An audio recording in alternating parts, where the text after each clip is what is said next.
Hello student, সবাই কেমন আছো? তো আজ আমরা আলোচনা করতে চলেছি কিছু রিজনিং নিয়ে। তো দেখো আমাদের 1 নম্বর কোশ্চেনে কি বলছে, 82, তারপরে আছে 70, তারপরে দিয়েছে 76, তারপরে আছে 64, তারপরে আবার 70, তারপরে 58, তারপরে কোশ্চেন মার্ক। এটা সলভ করলে আমাদের উত্তর আসবে। দেখো 82 থেকে একটা সংখ্যা ছাড়া আরেকটা সংখ্যার সাথে আমরা রিলেট করব। 82 থেকে কত বিয়োগ করলে আমাদের 76 আসে? 6 বিয়োগ করলে। আচ্ছা, 76 থেকে কত বিয়োগ করলে 70 আসে? ঘুরে আবার 6 বিয়োগ করব। 70 থেকে কত বিয়োগ করলে এখানে উত্তর আসবে? দেখো একটা তো হলো, তারপরেরটাই দেখো, 70 থেকে কত বিয়োগ করলে 64 আসে? -6। 64 থেকে কত বিয়োগ করলে 58 আসে? -6। -6 করে করে আমরা বিয়োগ করছি আগের সংখ্যাটা থেকে। তাহলে 70 থেকে -6 বিয়োগ করলে উত্তর কত আসবে? 64। অপশান বি সঠিক উত্তর। আচ্ছা দেখো 2 নম্বর কোশ্চেন কি বলছে, সান্ত্বনার সাথে রিলেটেড আছে কে? দুঃখ। তাহলে প্রশমকের সাথে কে রিলেটেড হবে? অপশান 4টা দেওয়া আছে। অপশান এতে কী দেওয়া আছে? ক্লোরোফর্ম। অপশান বিতে কী দেওয়া আছে? অ্যানাস্থেসিয়া। অপশান সিতে কী দেওয়া আছে? ব্যথা। এবং অপশান ডিতে কী দেওয়া আছে? পোড়া। তাহলে সান্ত্বনার সাথে যদি দুঃখ হয়ে থাকে, প্রশমকের সাথে কী হবে? অপশান সি সঠিক উত্তর, ব্যথা। আচ্ছা স্টুডেন্ট 3 নম্বর কোশ্চেনটা দেখো, যদি ভাগ সমান গুণ হয়, যোগ সমান বিয়োগ হয়, গুণ সমান যোগ হয় এবং বিয়োগ সমান ভাগ হয়, তাহলে 25 যুক্ত 18 বিযুক্ত 3 গুণিত 7 যুক্ত 3 সমান কত হবে? তো এইটা যেভাবে দেওয়া আছে ওইভাবে বের করলে হবে না, কারণ এখানে আমার সব সিম্বলগুলোকে কী করেছে? চেঞ্জ করে দিয়েছে। তো আমরা ঘুরে করব। তাহলে 25 যে যোগ আছে, যোগের জায়গায় কি বসবে? যোগ হয়ে যাচ্ছে আমাদের অপোজিট তার বিয়োগ, 18 বসবে। আচ্ছা এখানে বিয়োগ যে আছে, আচ্ছা 18-র পরে যে বিয়োগ আছে, বিয়োগের বদলে কি বসবে? ভাগ বসবে, ভাগ 3। আর এখানে 3 গুণিতর জায়গায় কি বসবে? যোগ বসবে, তাহলে যোগ 7। আর প্লাস যে দেওয়া আছে এটার জায়গায় কি হবে? মাইনাস, তাহলে -3। এবার আমরা উত্তরটা বের করে নেব। প্রথমে তাহলে আমাদের কি কাজ হবে? বদমাস সূত্রে হবে প্রথমেই এই 18কে 3 দিয়ে ভাগ করা। তাহলে 3 6 18। তাহলে এখানে কি হবে? 6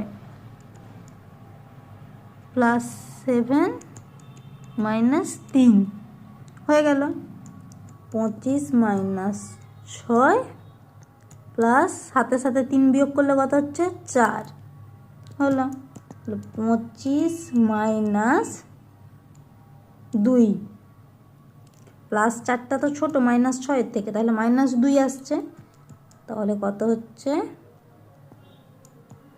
23।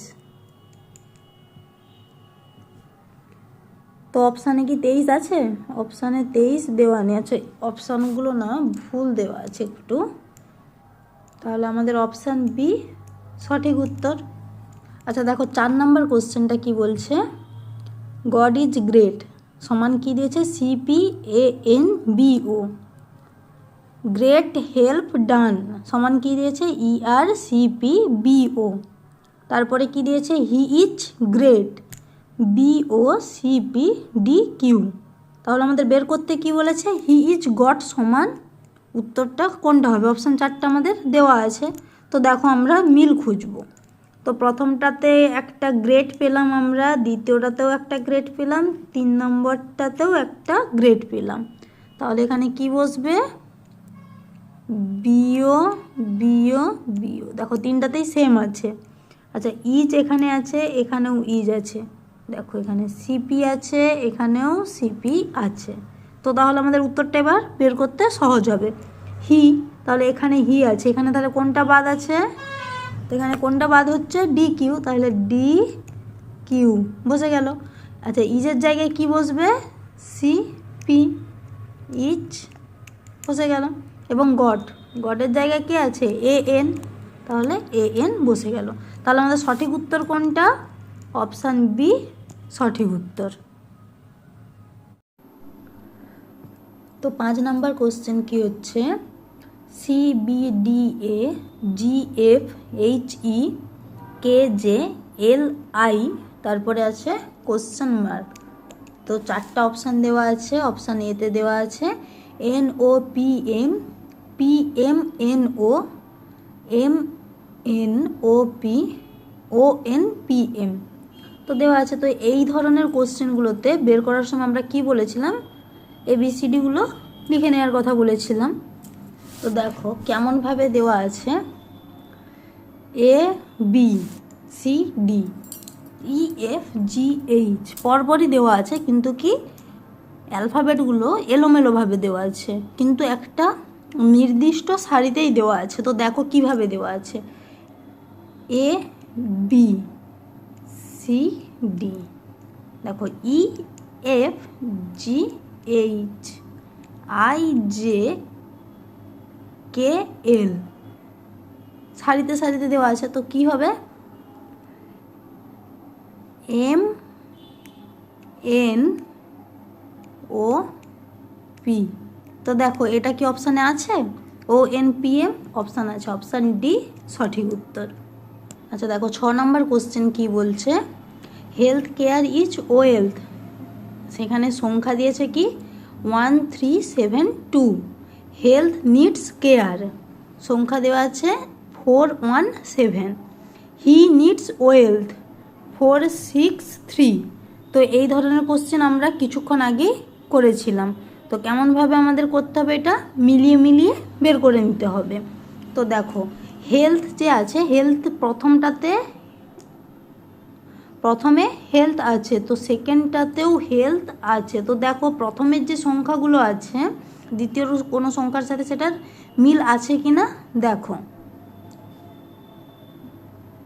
হেলথ এখানে 1, এখানে 1 আছে। আচ্ছা তারপরেরটা দেখো, তো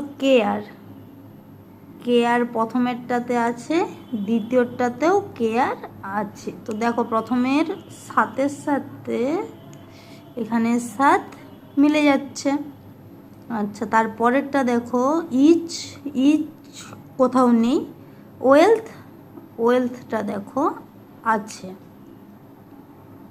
এখানে। তো আমরা কেমন করব, প্রত্যেকটা যে মিল করব সেগুলো একটা একটা আলাদা আলাদা চিহ্নের সাহায্যে মিল করব, যাতে পরবর্তীকালে যখন আমরা কোশ্চেনের উত্তরটা খুঁজব তখন খুব সহজেই পেতে পারি। তো দেখো এখানে ওয়েলথ 1 নম্বরে আছে, তো 3 নম্বরে ওয়েলথ আছে। তো দেখো এখানের কোন সংখ্যাগুলো মিল, 3, এখানেও 3 মিল খাচ্ছে। তো দেখো এবারে আমাদের পেতে সুবিধা হবে, হি দেওয়া আছে, তো হি কোথায় আছে, এখানে হি আছে। তো হি এর ক্ষেত্রে কি বসবে, এখানে 6 বসবে, কারণ এই যে এখানে একটা নিডস ছেড়ে গেছি আমরা আগেই, নিডস আছে, এই দেখো 3 নম্বরেও নিডস আছে, তো এখানে 4 আছে, এখানেও 4 আছে। তাহলে হি এর ক্ষেত্রে কি বসবে, 6 বসবে, 6 বসিয়ে দিলাম। ইচ ফার্স্ট নাম্বারেই ইজ আছে, তো দেখো ইচ কোনটা হচ্ছে 2, তাহলে 2 বসিয়ে দিলাম। এবং ওয়েলথ কোনটা, এই 4 কোণা বক্স যেটা এঁকেছি, তাহলে কোথায় 3, তাহলে কত হচ্ছে উত্তর 623, অপশান বি সঠিক উত্তর। আচ্ছা দেখো 7 নাম্বার কোশ্চেনটা কি বলছে, একজন ব্যক্তি যার কোনো ভাই বা বোন নেই একটি ছবির দিকে ইঙ্গিত করে বললেন, একজন ব্যক্তি কি হচ্ছে, যার কোনো ভাইও নেই কোনো বোনও নেই, তিনি একাই। তো কি বলছে, ছবির দিকে ইঙ্গিত করে বলছে, মানে একটা ছবিকে দেখিয়ে কি বলছে, এই ছেলেটি আমার বাবার ছেলে। প্রথমেই বলেছে কি বলেছে, যে ওই ব্যক্তির নিজস্ব কোনো ভাই বা বোন নেই, এবং ছবিটির দিকে তাকে কি বলছে, এটা আমার বাবার একমাত্র ছেলে, বাবার ছেলে বলছে। তাহলে কে হচ্ছে, ব্যক্তিটি নিজেই হচ্ছে।